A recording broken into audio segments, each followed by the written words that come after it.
नमस्कार दोस्तों, पढ़ाकू फैक्ट्री में आपका स्वागत है और मैं हूँ वर्षा बंसोड़े लांजेवाल। हम पढ़ रहे हैं कृष्ण खटवानी का उपन्यास स्मृति एक प्रेम की। आज हम पढ़ने वाले हैं उसका 7वां भाग। दूसरे दिन जब हम अपने पेड़ के नीचे जाकर बैठे थे तो नंदनी मेरे बिल्कुल पास आकर बैठी थी। उसका कंधा मेरे कंधे से छू रहा था।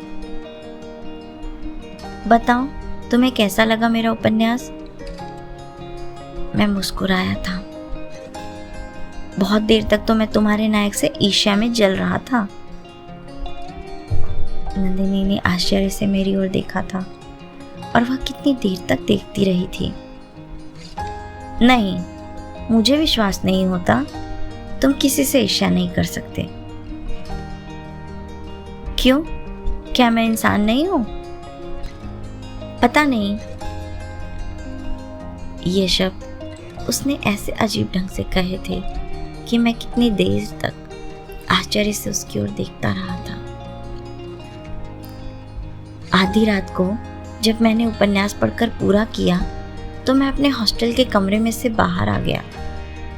तब मुझे ऐसा लगा तुम मेरे साथ साथ चल रही हो।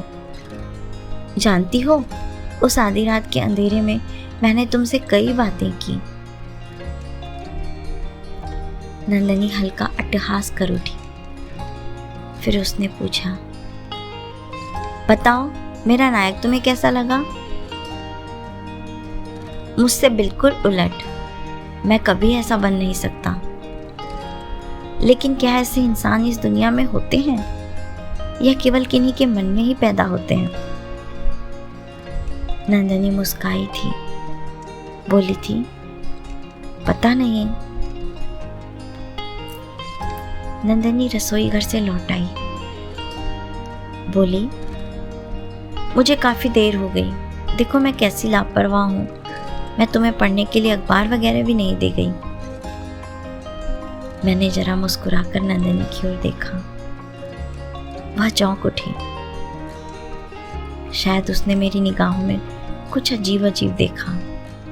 सचमुच मेरी निगाहों में उस समय कुछ अजीब ही होगा, क्योंकि आज की नंदनी में मैं उस नंदनी को ढूंढ रहा था जिसे मैंने 15 साल पहले कॉलेज में देखा था। शायद वह मेरी निगाहों में सवालों का तीखापन सह नहीं सकी। बात बदलते हुए उसने कहा, पिछले महीने रवि यहाँ आया था। उसने जहांगीर आर्ट गैलरी में वन मैन शो किया था। ऐसा शो वह पेरिस में करके आया था। बड़ी अच्छी पेंटिंग्स थी वे। मैंने आश्चर्य से नंदिनी की ओर देखा। बातों में घुमाव देने का हुनर हर औरत जानती है। नंदिनी ने बात बदलने के लिए मानो कमर कस ली थी। कहा, एक शाम को वह हमारे यहाँ चाय पर आया था। क्या कुछ सृजन करना और इस तरह यश प्राप्त करना अपने आप को समाप्त करने जैसा है? चित्रों में वह अमर है, परंतु वह स्वयं मर रहा था। मैंने कहा, उसने शायद किसी जर्मन लड़की से विवाह किया था। हाँ, वह बर्लिन में अंग्रेजी पढ़ाती है, परंतु इस बार वह अकेले आया था। सारा समय उसके मुंह में चुरुट था और वह धुएं में अपने आप को छिपाने की कोशिश कर रहा था। जिंदगी कभी ब्लेसिंग तो कभी क्रूएल जोक बनकर रह जाती है। इतना यश, अर्थ और एक सुंदर स्त्री का सहवास पाकर भी पुरुष ऐसा उदास क्यों रह जाता है? मैंने कहा, पता नहीं। अचानक नंदिनी की आंखों में चमक आ गई। बोली, रवि को लंदन में माया मिली थी। मैंने आश्चर्य से पूछा, कौन माया? क्या तुमने उसे भुला दिया? वह तो तुम्हें बहुत चाहती थी। माया, हमारे कॉलेज की अनन्य सुंदरी। क्या वह तुम्हें याद नहीं है? मैं मुस्कुराया, बोला, हाँ याद है। अब नंदिनी ने जैसे चिढ़ाते हुए कहा, कैसे नहीं याद होगी वह तुम्हें? उन दिनों कहते थे एक चांदनी रात को वह पूरी रात तुमसे बातें करती रही थी। मैंने नंदिनी की बात का कोई प्रतिवाद नहीं किया। प्रतिवाद करने की आवश्यकता भी नहीं थी। मैं जान गया था कि वह वातावरण को हल्का करने के लिए बेसब बातें कर रही थी। माया निसंदेह कॉलेज की अनन्य सुंदरी थी। उसे देखने से ऐसा लगता था मानो बिल्लौरी शीशे में शबनम की एक बूंद लरज रही हो। वह एक बड़े हीरे की मानिंद लगती थी जो धीरे धीरे रोशनी में चमकता है। एक पूर्णिमा की रात को हम झील के किनारे पिकनिक पर गए थे। मैं एक दर्रे पर बैठा पानी की छोटी छोटी लहरों में चांद का खिलवाड़ देख रहा था कि मैंने किसी के कदमों की हल्की आहट सुनी थी। वह मेरे पास आकर खड़ी हुई थी। फिर मैंने कंधा घुमाकर उसकी ओर पूरी तरह देखा था। मैं तुम्हारे पास बैठूं? तुम खफा तो नहीं होगे? मैंने हंसकर कहा था, नहीं नहीं, मैं कई दिनों से तुमसे बात करना चाह रही थी। तुम सदा दूर दूर रहते हो। मैंने गंभीर होकर कहा था, बैठो। नजदीकी से माया को देखना अपने आप में सचमुच एक नया अनुभव था, जैसे कि प्रकृति के प्रत्येक सुंदर वस्तु में होता है। वह एक जादुई असर की तरह मुझ पर छा गई थी। हमने उस रात 2-3 घंटे बातें की थी, लेकिन 2-3 घंटों के दौरान हम दोनों यह जान गए थे कि हम दोनों एक दूसरे के लिए नहीं बने थे। आधी रात को जब हम केसरिया दूध पीने के लिए उठे तो फिर एक दूसरे के पास नहीं बैठे थे, लेकिन चांद की मध्यम रोशनी में देखा हुआ उसका चमकता बदन, मुस्कुराता चेहरा, उलझी लटें कई महीनों तक मैं भुला नहीं पाया। किन सपनों में खो गए? नंदिनी की आवाज ने मुझे जगा दिया। रवि ने बताया माया ने पाकिस्तान दूतावास के मिलिट्री अटार्स के साथ शादी कर ली है। वह पठान है और उसी की तरह बहुत खूबसूरत है। मैंने नंदिनी की ओर देखा। उसके और मेरे बीच की दूरी खत्म हो गई थी।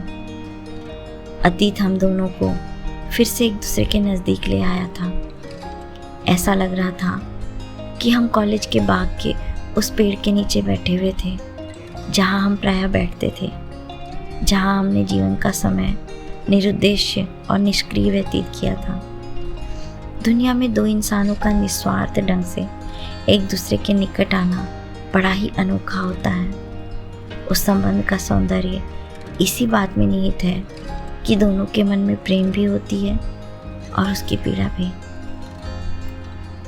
एक दूसरे को यह पता नहीं होता कि एक दूसरे के मन में क्या है, इसलिए ऐसे संबंध अति सूक्ष्म होते हैं। ये सूत्रों तथा रीति रिवाजों से बांधे नहीं जा सकते। जैसे हवा पेड़ के पत्तों को एक दूसरे के नजदीक भी लाती है तो कभी दूर भी करती है। मैं अभी कुछ कहने ही वाला था कि दीपा आकर दरवाजे की चौखट पर खड़ी हुई। आंटी, खाना तैयार है, मेज पर लगाऊं? नंदिनी उठ खड़ी हुई। दीपा ने कहा, अंकल आज सभी चीजें आपकी पसंद की बनी हैं। मैं अभी कुछ कहता ही कि इतने में नंदिनी ने आग का कोई इशारा किया। मैं चुप रह गया। नंदिनी का बेडरूम। मुझे वहां छोड़कर वह खुद दीपा के कमरे में आराम करने चली गई। पलंग पर अनिल का कुर्ता पैजामा पड़ा था। नंदिनी ने कहा था, कपड़े बदलकर बिस्तर पर लेटकर कुछ समय आराम करो। मैं कपड़े बदलूंगा, लेकिन क्या मुझे आराम आएगा? जिंदगी जीना इतना आसान होता तो दुनिया में न कला होती और न साहित्य तथा दर्शन ही होते। मैं कपड़े बदलकर ड्रेसिंग टेबल के आईने के सामने जा खड़ा हुआ। अनिल शरीर से अधिक हुष्ट पुष्ट होगा, तभी तो उसके कपड़े मेरे शरीर पर ढीले थे। पर बेडोल नहीं लगते थे। मैं पलंग के उस तरफ जा बैठा जिस तरफ साइड टेबल पर अनिल और नंदिनी का एक साथ चित्र रखा था। वह शायद दोनों के विवाह के एकदम बाद का पहला चित्र था। नंदिनी के चेहरे पर मुस्कान नहीं थी, परंतु उसके चेहरे पर एक विश्वास था, एक आशा थी। मैंने कहा, नंदिनी, तुम न जाने कौन हो। इस दुनिया में एक इंसान दूसरे इंसान को कभी पूरी तरह पहचान नहीं पाया है, पर नंदिनी, मैं तुम्हें एक राज की बात बताऊं जो मैंने तुम्हें अब तक नहीं बताई। क्या तुम सुनोगी मेरी कहानी? आज मुझे वह सब कुछ ऐसे याद हुआ आया है जैसे अभी कल ही मेरे जीवन में घटा हो। हमारे धर्मगुरु कहते हैं कि जीवन में सुकर्म करोगे तो स्वर्ग मिलेगा और कुकर्म करोगे तो नरक में जाओगे। मुझे पता नहीं ये स्वर्ग और नरक कहाँ है, परंतु इसी जीवन में, इसी संसार में, इसी जन्म में भी तो स्वर्ग और नरक हैं। मैंने वे दोनों देखे थे साथ साथ। सामने दीवार के साथ सटा हुआ रेडियोग्राम रखा हुआ था। उसके ऊपर नंदिनी का एक पोर्ट्रेट रखा था, पेंसिल से बनाया हुआ रेखा चित्र। मैं उस पोर्ट्रेट को पहचानता था। रवि ने ही वह बनाया था। उसे मैं ग्रीष्मावकाश में अपने घर कराची ले गया था। देश विभाजन के कारण हुए विस्थापन के समय मेरे घर के लोग उसे कराची में ही छोड़ आए थे। शायद यह बात प्रतीकात्मक थी। मेरा कोई एक हिस्सा वहाँ जन्मभूमि में ही छूट गया था। मैं पोर्ट्रेट को हाथ में लेकर उसकी रेखाओं को जांचने लगा। सभी रेखाएं जानी पहचानी थी। प्रतिदिन घंटों मिलना, बातें करना, कई दृश्य आज भी मेरी आंखों के समक्ष जीवित हैं। हाँ, मैं उन्हें कभी नहीं भुला सकूंगा। हम कुछ घटनाओं को भुला नहीं सकते। प्राण की तरह वे भी प्रतिपल हमारे भीतर जी रही होती है, पल रही होती है। मैंने नंदिनी का एक दूसरा रूप देखा था, तब का रूप जब वह गुलाब के फूल की तरह खिली थी। उसके गालों में लाली भरी थी, उसकी आंखों में चमक थी और जरा सी बात पर उसकी कनपटियां तक लाल हो उठती थी। बरसात का मौसम पीछे रह गया था। हरियाली फीकी पड़ने लगी थी। वे संध्याएं अति शांत होती थीं। सूरज की पीली रोशनी एक बीमार शख्स की तरह धरती पर लेटी होती थी और आसमान का रंग भी मैला सा रहता था। कभी कहीं से बवंडर उठता था तो पेड़ों के पत्ते झड़ने लगते थे। वे गोल गोल घूमते हुए हवा में फिरने लगते थे। ऐसी शामें बहुत उदास लगती थी। लगता था कितना अकेलापन है इन शामों में। कई दिनों से नंदिनी से मेरी भेंट नहीं हुई थी। उस दिन मैं पलाश के पेड़ तले खड़ा था। उसके लाल लाल फूल धरती पर गिरकर एक कालीन की तरह बिछ गए थे। पेड़ पर पत्ते तो थे नहीं। उदास पेड़ को देखकर मैं भी उदास हो गया था। कभी कभी अकेलेपन में उदासी बहुत भाती है। लगता है यह आवारा मन किसी रास्ते तो लग गया। मैं भी सोच ही रहा था कि हॉस्टल में जाकर कोई किताब पढूं या मैदान में आगे घूमकर निकल जाऊं कि इतने में लगा कोई मेरे पीछे आ खड़ा हुआ था। मैंने मुड़कर देखा था, वह नंदिनी थी। सतेन, टहलने चल रहे हो? मैंने पलाश का एक फूल धरती पर से उठाया। नंदिनी घूम गई थी और मैंने वह फूल उसके बालों में टांग दिया था। तुम यदि संथाल की लड़की होती तो मैं तुम्हें फूलों से पूरा भर देता। उसने विचित्र दृष्टि से मेरी ओर देखा था। परंतु फिर भी तुम्हारे वैरागी मन को मुझसे अधिक अच्छे ये लाल फूल लगते हैं। वैरागी मन, यह नंदिनी सदा किस बैरागी मन की बातें करती है। परंतु अब तो वह हंस रही थी। उसने मुझे सोचने का मौका तक नहीं दिया था। उसने मेरी ओर हाथ बढ़ाकर कहा था, चलो जरा घूम आए। जीवन के सादे पन्ने पर कभी कभी वक्त कितने कठिन प्रश्न लिख देता है, जिनका जवाब ढूंढना मानो नामुमकिन सा हो जाता है।